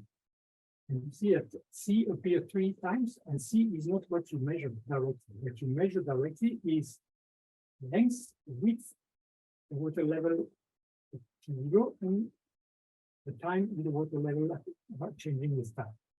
So as I mentioned before, the equation we use should represent the measurement process and exclude any intermediate quantities. So you should rewrite your equation with the basic information you are measuring, which leads to this equation if you reformulate it. I agree, it's a little more complicated, but it reflects exactly what you measure and how your different quantities are playing a role in your final equation. Then this equation, which is written like you write it by hand, you have to reformulate it like an equation that the code of the toolbox can understand. So this is just how I have rewritten this equation with only the quantities I have measured directly. This is the equation I will use in my toolbox. I have done some hypotheses. Uncertainty of the length is equal to the uncertainty of the width, and is taken to be 1/2 centimeter. The uncertainty of my water level is 2.5 millimeter, and the standard uncertainty in my block is 0.1 second. Assumptions, and we can discuss assumptions, but the idea is not to enter into this discussion, but to see how I can use this information and calculate the uncertainty in my hydraulic conductivity with the toolbox. So again, I have to prepare 2 files: Z file for the time changing quantities, the A files for the other ones, the constant quantities. So this is the quantity changing with time. So I have a time, then I have a repetition, but expressed in seconds. So this is the measurements, and for each second I have its uncertainty and the corresponding water level. The constant value are the length, the width, and the initial water depth with their respective standard uncertainties. So you have already observed that in my input files, I have always the quantity xk, its standard uncertainty. Then the next quantity xk plus 1 needs standard uncertainty, and so on. So I have always to organize my files in pairs of columns, 1 pair for each quantity. The value, its standard uncertainty. You see the logics behind the system. All measurements are independent, different sensors, different instruments, so there is no correlation. I will again play with a 95% coverage intervals. And if I run my calculation, I obtain this value. And I will do it now with a toolbox, uncertainty assessment, time varying, bed for infiltration. And I have the reminder of my data.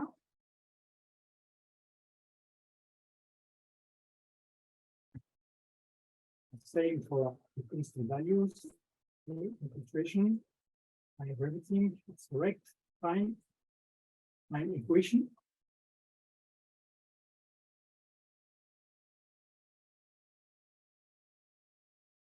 You can find again your equation and check that everything is correct.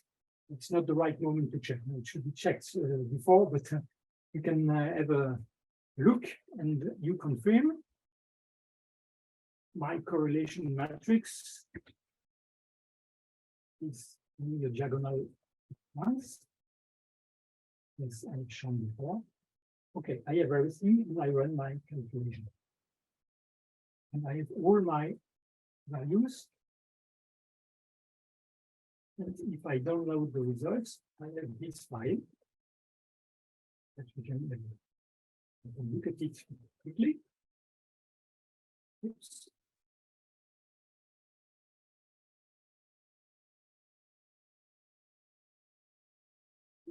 structure of the file is the same as before. So for each time step in the infiltration experiment, I have one very conductivity, its standard uncertainty, and the two boundaries of my 95% correlation. If I continue my calculations, according to the standard method, the final value of the rivalry conductivity is the mean of all my calculations. So if I take the mean of all my data in this file, and we calculate the mean here, I will find that my mean rivalry conductivity is 0.1327, where 10 to the power minus 4 meter per second. This is what you can find by an independent calculation. Now my question is, what is my uncertainty? And if you look at this table, I have 11 values of uncertainty. And if I take the mean value, I will find this 0.0255. But is it correct? Probably not. Why? Because these values are autocorrelated. The infiltration rate is one experiment where the water level is declining progressively. So between two time steps, the values are not independent from each other. They are physically linked. And the infiltration capacity I measure at a given time depends on the previous evolution of the process in my track. So in this case, if I want to have a better estimate, I should apply a more sophisticated method than simply the mean. And this is done with the biograph method. You will find explanations in the book. So the mean value is what we have found before. If I assume that for each time step, my values are completely independent, the uncertainty would be 0.014.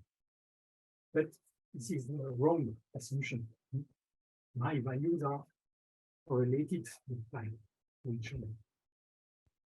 If I assume on the other extremity of the possibility that all of them are fully correlated, we find exactly the value I have shown before. So when you calculate the mean of all your 11 lines, you made implicitly the assumption that all my values are fully correlated.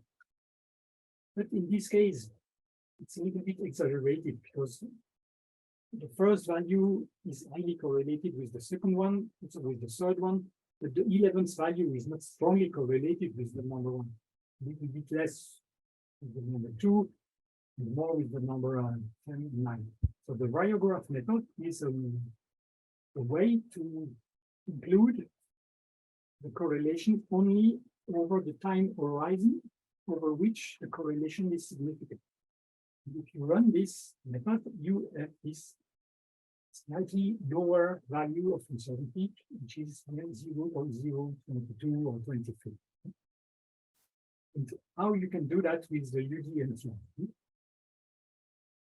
I have generated this file on the previous step with my 11 values. And the file is written in the format required by the toolbox. A column of time, column with the quantity I am interested in, the rivalry conductivity, and a column with its standard uncertainty.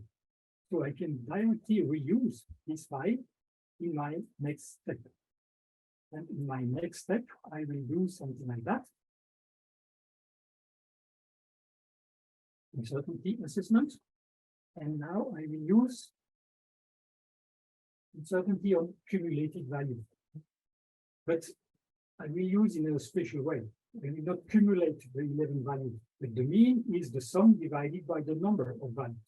So if I cumulate my 11 values and then divide by 11, I will find the mean, which is the objective I'm interested in. So I select this option.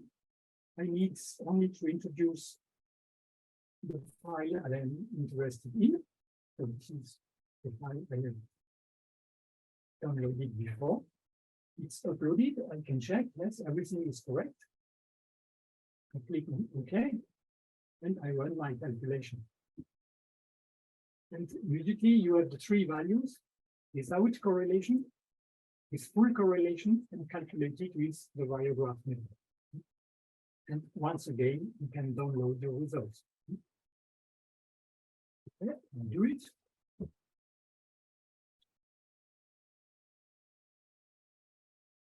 And now I will open it directly because it's a little bit faster. This is my final value. And if you remember, we have 11 points. So if I take previous values and I divide by 11,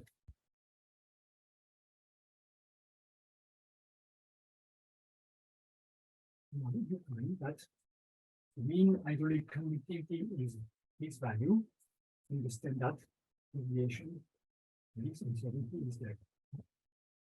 With no correlation, it's full correlation, so we find again the 0.0255, and with the variograph, a little bit better approximated value. This is what I have shown you there in this figure with the variograph method. And you can display the final 95% coverage interval for your hydraulic conductivity based on your experiments in the field.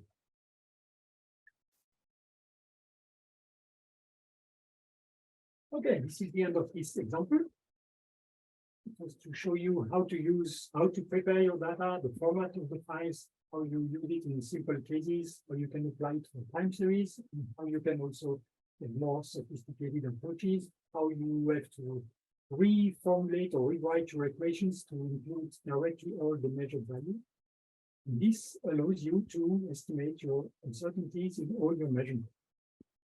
As Mathieu has indicated briefly in his overview, this approach of systematic uncertainty assessment is also embedded or implemented in the toolbox for all the sensor calibration functions, for the sensor correlation, and also in tracing experiments. And so Mathieu will now show you an example with tracing experiments and how we can estimate uncertainties in the discharge with the Urban Drainage Metrology Toolbox. Hello again. Up, back here. Up. Can you see my screen? Yeah, it's coming. Yeah, it's coming. Yeah, just up. And obviously, this is not going the way I want. Okay, let's go that way. Up. Nope.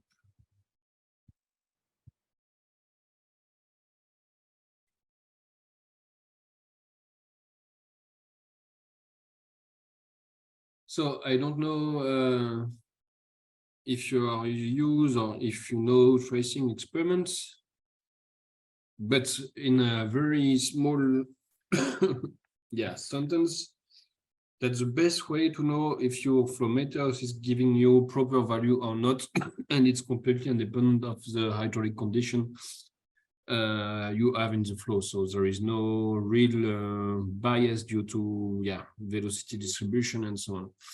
So basically, the things you got two type of tracer experiments. The first one is to inject somewhere upstream a tracer with a known concentration and a known discharge, and then you measure downstream the plateau of the diluted concentration within the stream itself. And you make just a comparison between the discharge of your injection solution and the one you measure downstream. It's a bit tricky to set up in the field. And there is another way of doing that. It's just to inject somewhere upstream a certain mass, a certain quantity of tracer, which is called m-inch for mass injected. And you measure downstream enough, further enough basically to get a proper mixing of the concentrations. And you get this kind of peak at your locations downstream. So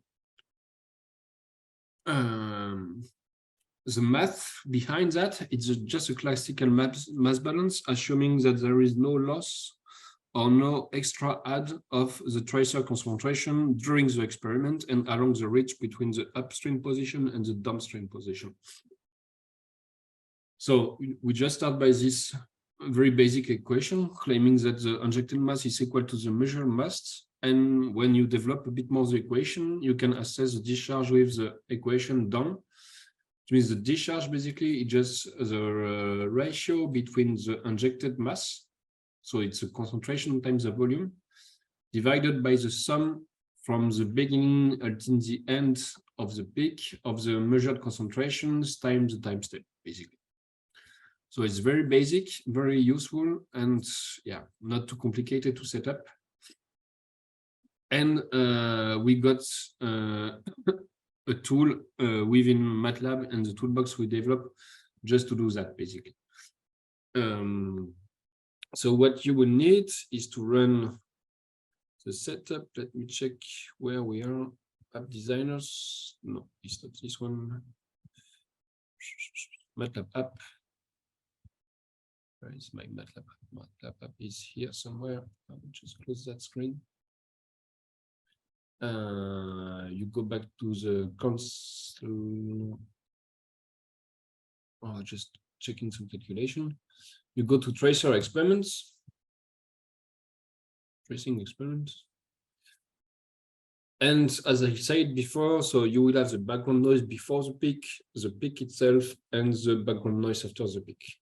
So everything is explained in the user manual. So I will just select the peak before.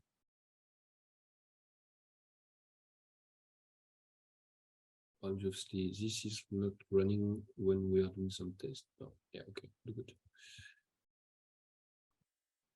So you got basically the time, the conductivity, because it's a tracer experiment we did with salt, and the only way to measure salt concentration in real time is to measure conductivity. So you got the time steps every seconds, the conductivity in microsiemens per centimeters, and the standard uncertainty on the conductivity. So this is for the peak before.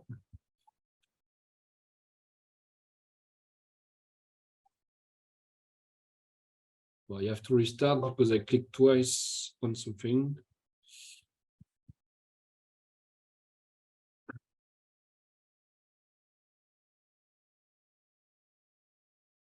Just the time to relaunch the app.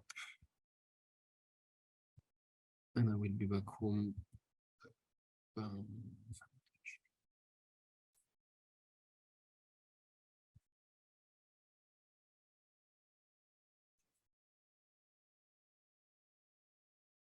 Just restarting MATLAB.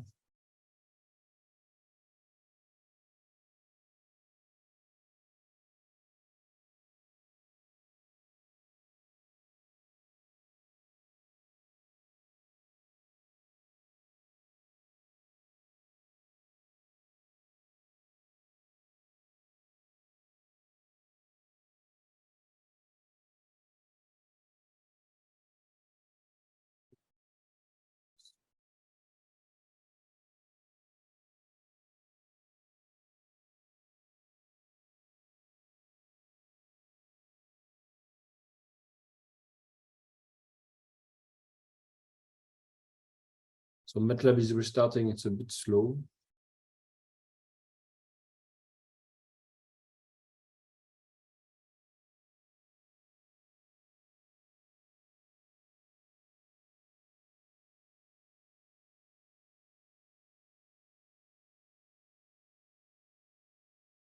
Let's go on the online version. Tracing experiments. So we go to tracing experiments. I will upload. So on the web app, basically, you can either select or drop directly with your mouse. So the peak before is here.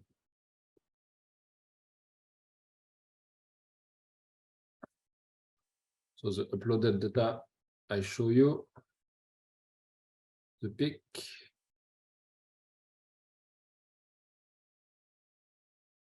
That will be finally starting. Select the file, peak.csv.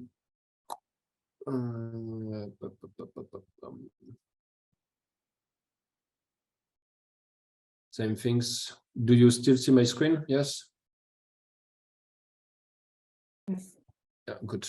Okay. Time, conductivity, and standard uncertainty for the peak. We do the same for the background noise after the peak. So it's after.csv. You got all those files in the training file you can download from the web app. And then we need to look for the calibration or correlation data between the salt concentration and the conductivity. And this one is conductivity versus salt concentration function data.csv.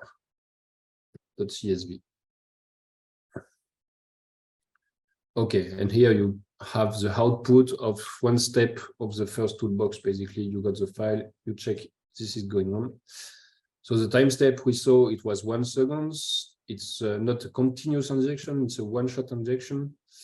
And then you need to basically, so we did that before CSV, peak CSV, after CSV, and the calibration data.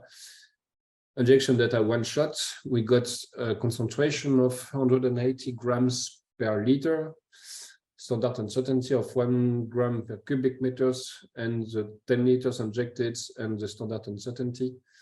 This is basically all the things we need to put, and everything is being put in gram per cubic meter, so you should be careful with that. So on 180 grams per liter, it's 180,000 grams per cubic meters, standard uncertainty, same things. Volume 10 liters, so it's 0.01 cubic meters. And this will go to this value for the standard uncertainty. You press calculate, you got the data correction, discharge calculations, and what you can see here is that the peak you record minus the background noise, and you got the estimated discharge equal to 95.49 liters per second, and its standard uncertainty equal to 0.01 liters per second. As you do usually, you can download the result, and you got the peak underscore tracing experiment.csv file. You download it. It just happens in your download folder. You open it, and same things as with Jean-Luc. You got your time step, the discharge in cubic meters per second, the standard uncertainty on the cubic on the discharge in cubic meter per second, and as well the lower and the upper 95% confidence limits on your tracer experiments. So it's really easy to use. You got all the tools you need, and you can run the calculation on uncertainty for tracer experiments with this web app. And this time we use the online version. That's all for me. If you have any question. Thank you, Mathieu. I'm sorry for MATLAB crash. This happens sometimes. So we have reached the end of our presentation. So it's time for questions, answers, comments. If you have any, you are welcome to give your feedback, or if you have any question. The idea of this workshop was to briefly introduce the topic of uncertainty assessment in urban drainage, to provide you some basics about the methods, and to show you how to use the toolbox we developed. So of course we can only encourage you to use it, test it, and to find any bugs or crashes, and to send us your comments with the email address that Mathieu has shown. Of course, after this event, we will send you a PDF with the copies of all the slides. So the links and all this information will be available for you. But now we are happy to hear you if you wish to tell us something. The problem of these webinars, sometimes it's mainly a one-way communication, but we have a few minutes in front of us to discuss if you wish.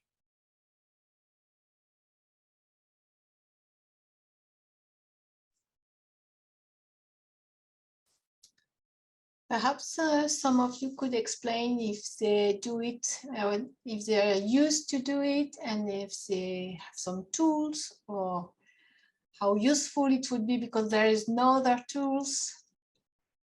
I'm sure some of you are doing this calculation, and how do you do it?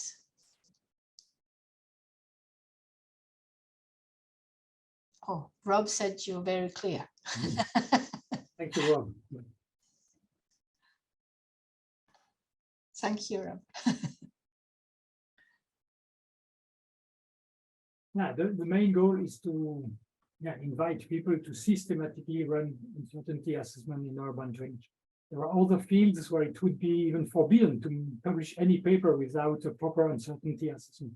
So in our field, we are still very far from this standard. And according to our experience over the last more than 10 years, many people say, oh, it's difficult to make all these calculations. And so we decided to make it accessible in a tool.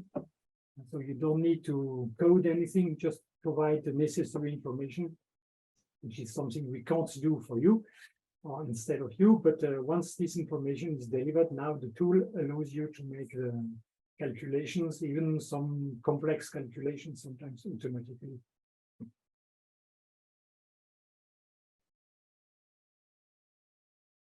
Maybe I have a question for the audience to revert things. I was just wondering because we've been working on this book, Jean-Luc, Mathieu and I, for quite some time, with the idea of encouraging practitioners to apply monitoring in practice. I was just curious, are there any people in the audience that apply measurement or monitoring in their systems at the moment?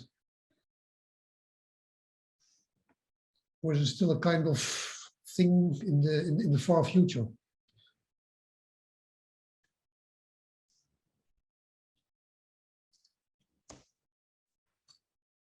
You have to answer because François will think that nobody is doing it, so it's not possible. It's not possible. You just have to have your. Don't say nobody is doing it. You had to reactivate your sound. Yeah, perhaps your Camera, if you want. Camera. Just use it.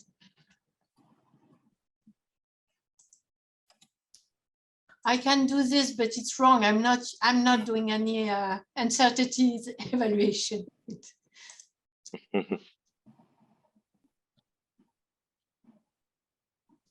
Thank you, Rob. We're doing. Can you hear me? Yep.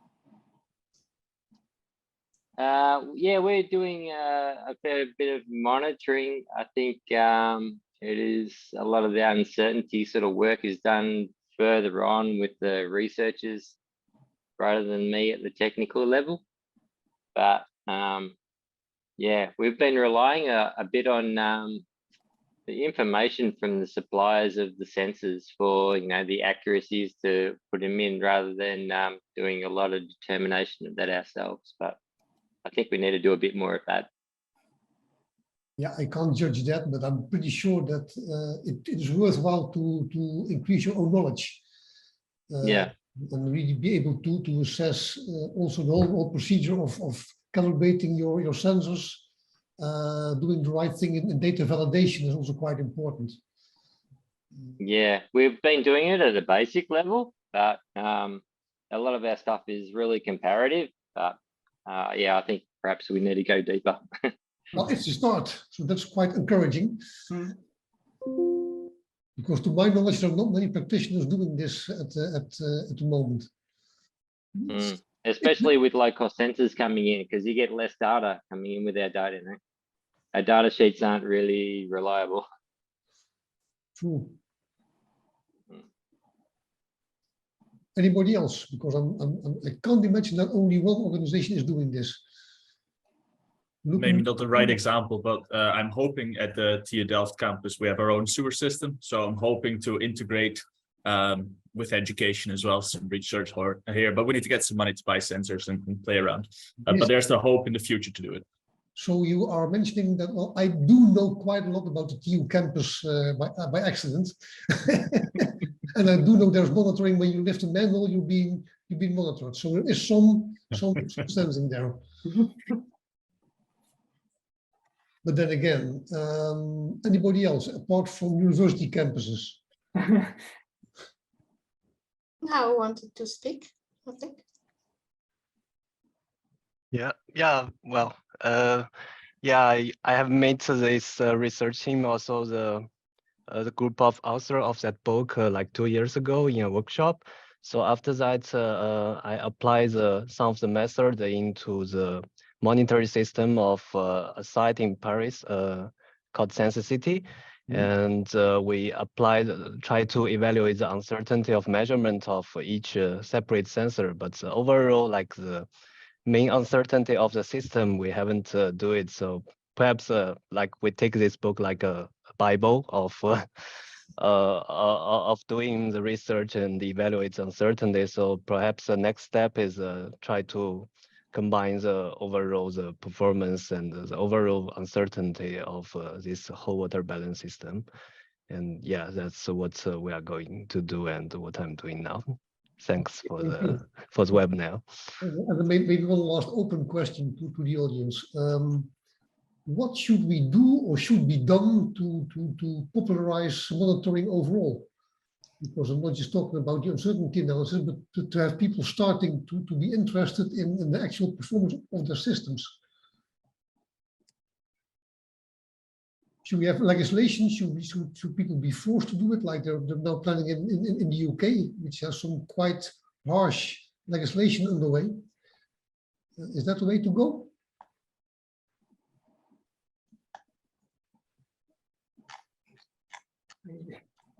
In my opinion, yeah, many operators and practitioners are driven by regulation. But you mentioned the 5%, Francois, in your presentation. Yep. In the draft of the revision of the directives, there is a proposal to evaluate the performance of the sewers. They will be okay if they discharge less than 1% of the generated flows. You can write it in the law and discuss for decades how you can detect something with a 1%. Exactly. And that was my main point. If you don't really assess the possibilities, you are going to ask for unbelievable, incredible, and unimaginable things in legislation. So I guess it's quite important that people that are drafting the legislation are aware of the limitations and the possibilities and the cost involved.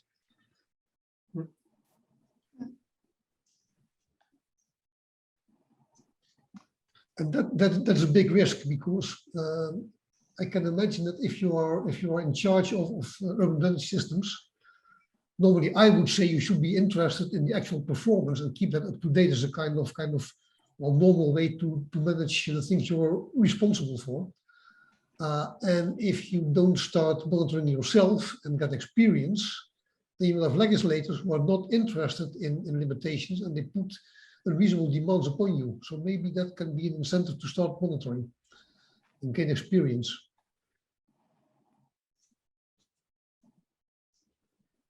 Okay, I think we are close to the end. Well, thank you for those who have attended up to now, and also for the other ones who maybe had good reasons to leave before the end, or maybe bad reasons due to our own responsibility. I don't know. But thanks for having been there today. And again, do not hesitate to try to test the tool and to comment. We will be very happy to have your feedback. I have a last slide, just as a quick reminder that this webinar was part of the Co-UDlabs project. And so if you want to know more about this European project, you can visit this address just type co-UDlabs.eu and you will find more information about the project and the next events we will organize. On the particular, the access to some research infrastructures. So I have no time to enter into the details now, but there will be a call for proposals. So if you are looking for some experimental facilities, we have a portfolio of 17 research infrastructures. So I invite you to have a look. And if you find something that could be interesting for your research, the project can finance you to make a visit and to do experiments with the colleagues who are the owners of the facility. Oops. So this is the end for us. So a big thank you to all of you for having attended. And if you have any questions or comment about the tool in the future, do not hesitate to contact us. I don't know if Mathieu or Francois or Elodie and Letia want to say something more. But it's the last minute to do it. Well, I hope it was encouraging enough for everybody. So thanks for the attention. Yeah, thank you. Okay, bye-bye. Thank you. Bye-bye. Yeah, thank you. I suggest the 5 of us we stay connected. Just Yes. a quick talk. Okay. Bye-bye to all the other ones. Thank Bye. you.